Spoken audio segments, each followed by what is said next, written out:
भगोड़ा कालीचरण, ढोंगी कालीचरण आखिरकार गिरफ्तार हो गया है। कालीचरण की आखिरकार गिरफ्तारी हो गई है और 72 घंटे के बाद में कांग्रेस की भूपेश बघेल की छत्तीसगढ़ की सरकार ने इसको गिरफ्तार करने का काम किया है। ये तस्वीरें आप देखिए किस तरह से जो है इसको छत्तीसगढ़ की भूपेश बघेल की सरकार ने इसको गिरफ्तार कर लिया है। नमस्कार, मैं हूं धर्मेंद्र, आप देख रहे हैं ऑनलाइन न्यूज इंडिया।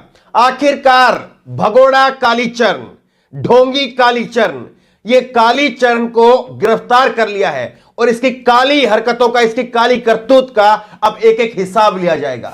कैसे इस कालीचरण ने खुलेआम देश के राष्ट्रपिता महात्मा गांधी को गाली दी और कैसे जो है अभी तक ही खुला घूम रहा था। आखिरकार 72 घंटे के बाद में इसको गिरफ्तार किया गया है और सबसे बड़ी बात यह है कि इसकी गिरफ्तारी कहां से हुई है। इसकी गिरफ्तारी हुई है मध्य प्रदेश से। मध्य प्रदेश में डबल इंजन की भाजपा की सरकार चल रही है।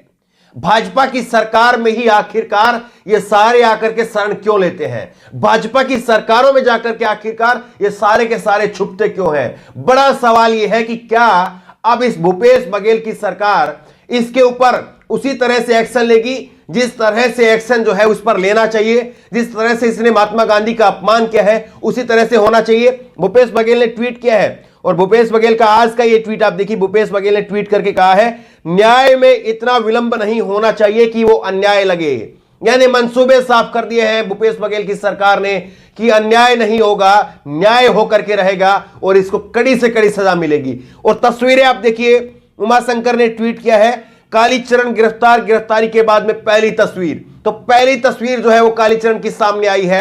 ये पहली तस्वीर आप देखिए, कालीचरण जो है वो मुंह लटकाए, यहां इस तस्वीर के अंदर मुंह लटका करके हाथ बांध करके खड़ा है कालीचरण। ये वही कालीचरण है जो खुलेआम वीडियो बना करके धमकी दे रहा था कि चाहे मुझे फांसी दे दो लेकिन मैं माफी नहीं मांगूंगा। मैंने जो कहा है मैं उस पर अड़िग हूं। लेकिन आज जैसे ही जो है कालीचरण को गिरफ्तार किया गया उसके बाद में इसकी सिट्टी पिट्टी गुल हो गई।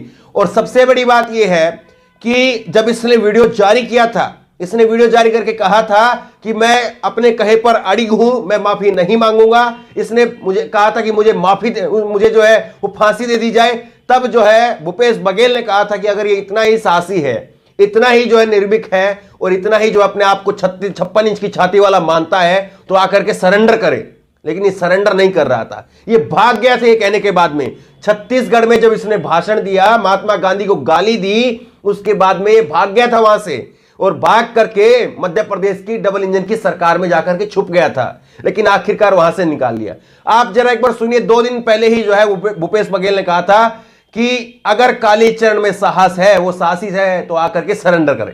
सुनिए, उसके खिलाफ एफआईआर दर्ज हो चुका है और बहुत साहसी है तो आप सरेंडर करें।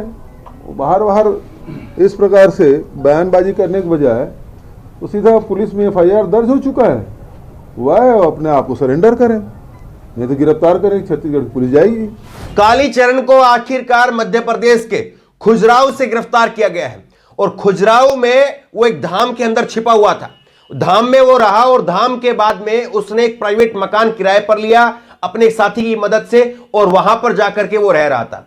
तो सोच करके देखिए, सारे के सारे जो है वो भाजपा की सरकार में क्यों मिलते हैं। और जरा एक सेकंड भर के लिए इस तस्वीर को उल्टा कीजिए कि कोई मौलाना जो है, कोई मौलवी, वो अगर फरार हुआ होता और उसने अगर महात्मा गांधी की बजाय अगर नरेंद्र मोदी को इस तरह से गाली देकर के और वो फरार हुआ होता, फिर अगर वो किसी मस्जिद के अंदर से गिरफ्तार होता, मस्जिद से जो है उसका कोई लिंक मिलता, फिर क्या चलाया जाता टीवी के अंदर चलाया जाता कि देखिए ये आतंक के अड्डे, ये मदरसे आतंक के अड्डे हैं, ये मस्जिद आतंक के अड्डे हैं और फलाना आतंकी भी यहां से मिला था, फलाना आतंकी भी यहां से मिला था। ये सारी बातें कही जाती। लेकिन अब इसको क्या कहा जा रहा है? इसको कहा जा रहा है कालीचरण महाराज, इसको कहा जा रहा है कालीचरण बाबा। नहीं जी, हम नहीं कहेंगे इसको महाराज, हम नहीं कहेंगे इसको बाबा। हमारी नजर में ये सिर्फ और सिर्फ एक भगोड़ा है, एक ढोंगी है जिसको आखिरकार कांग्रेस की सरकार ने जेल की सलाखों के पीछे भेजने का काम किया है। देर लगी है, हमें कहते हैं 72 घंटे ज्यादा लिए हैं। कम वक्त में ही जो इसको छत्तीसगढ़ छोड़ने नहीं देना चाहिए था। छत्तीसगढ़ में जब इसने भाषण दिया, इसका भाषण वायरल हुआ, तभी इसको पकड़ करके जेल की सलाखों में डालना चाहिए था। और कैसे 72 घंटे लग गए, हमें इस बात के लिए कांग्रेस की सरकार से सवाल पूछना चाहिए। लेकिन देखिए कैसे जो है आखिरकार ये गिरफ्तार हो गया है। ये देखिए आयुष पांडे ने ट्वीट किया है, आओ कालीचरण तुम्हारे कहे मुताबिक हर फोड़ी फुंसी का इलाज होगा। तो कालीचरण का वो भाषण आपको याद है, हम नहीं सुनवाना चाहते, जहरीला भाषण है वो। कालीचरण ने कहा था कि महात्मा गांधी की हत्या करके ठीक किया, ऐसे फोड़ी फुंसों का इलाज जो है वो जरूरी था। आज कालीचरण के फोड़ी फुंसे का इलाज होगा, तबीयत से इलाज होगा। और जो छत्तीसगढ़ की कांग्रेस की सरकार है वो तबीयत से इलाज करेगी। भूपेश बघेल ने एक और ट्वीट किया है, आप देखिए, बापू को गाली देकर समाज में विश्व वमन फैला करके अगर किसी पाखंडी को लगता है कि वो अपने मंसूबे में कामयाब हो जाएंगे तो उनका भ्रम है, उनके आका भी दोनों सुन ले।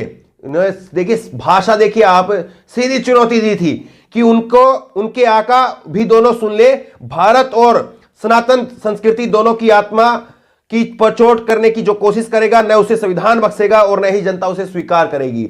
तो आखिरकार भूपेश बघेल ने अपना जो कहा था उसको निभा करके दिखाया है। और जरा दो तस्वीरें आप देखिए, एक तस्वीर पहले ये देखिए आप, कैसे जो है वो भाजपा की डबल इंजन की सरकार है उत्तराखंड के अंदर। और उत्तराखंड के अंदर वहां पर जो है वो धर्म संसद होती है, और धर्म संसद के अंदर कैसे मुसलमानों को काटने की बात कही जाती है, कैसे मनमोहन सिंह की छाती में गोलियां मारने की बात कही जाती है, लेकिन अभी तक गिरफ्तारी नहीं हुई है।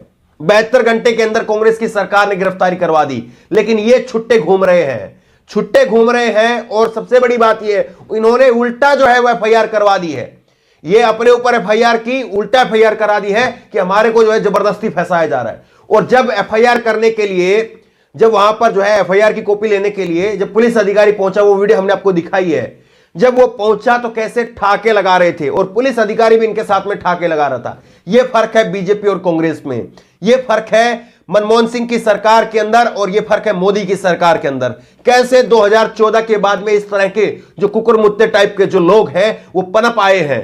सबसे बिल्कुल सही बात है कि आप सोच करके देखिए 2014 से पहले क्या इस तरह की खबरें हमें देखने को मिलती थी? बिल्कुल नहीं। लेकिन आज ये दो तस्वीरें आप देख रहे हैं, एक तरफ तस्वीर में जो है वो कालीचरण मुंह लटका करके खड़ा है, और दूसरी तरफ जो है वो भाजपा की सरकार में ये जो गुंडे हैं, तमाम गुंडे, ये कैसे जो है वो खिलखिला करके हंस रहे हैं।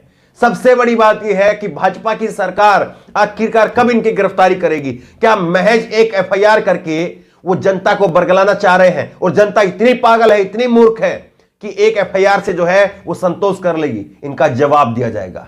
जवाब जनता अब देगी। केवल 90-95 दिन बाकी है, और जो भी गलत काम कर रहा है, कोई सी भी सरकार हो, जनता को जवाब देना ही चाहिए। आखिरकार कैसे जो है वो समाज को बांटने वाले, समाज में जहर फैलाने वाले खुले घूमते रहते हैं, उनके ऊपर कार्रवाई नहीं होती है। बहरहाल भूपेश बघेल की सरकार ने यहां पर जो है जबरदस्त तरीके से कार्रवाई की है, और भूपेश बघेल की सरकार को जो है वो सवाल तो जरूर है कि 72 घंटे क्यों लगे, जल्दी हो जाना चाहिए था। लेकिन कम से कम आखिरकार 72 घंटे के बाद में जो है इसको गिरफ्तार कर लिया, इस बात की उनकी सराहना भी करनी चाहिए। इस खबर को ज्यादा से ज्यादा शेयर करिए ताकि लोगों को समझ में आए कि कैसे जो है सरकारों के अंदर फर्क है, और कैसे मोदी जी कुछ और कहते हैं, कांग्रेस जो है वो कहती है वो क्या करती है कि नहीं करती है, ये लोगों को समझ में आए। इस खबर को लेकर, इस वीडियो को लेकर आपकी जो भी राय हो नीचे कमेंट बॉक्स में अपनी राय जरूर दें। और इसी तरह तमाम खबरों के लिए ऑनलाइन न्यूज़ इंडिया सब्सक्राइब करें, साथ में जो बेल आइकन है घंटी उसको जरूर दबाएं, ताकि जैसे वीडियो हम अपलोड करें उसकी नोटिफिकेशन आपको तुरंत मिल सके। धन्यवाद। इस खबर को अभी लाइक करें, शेयर करें, अभी चैनल को सब्सक्राइब करें और घंटी जरूर दबाएं।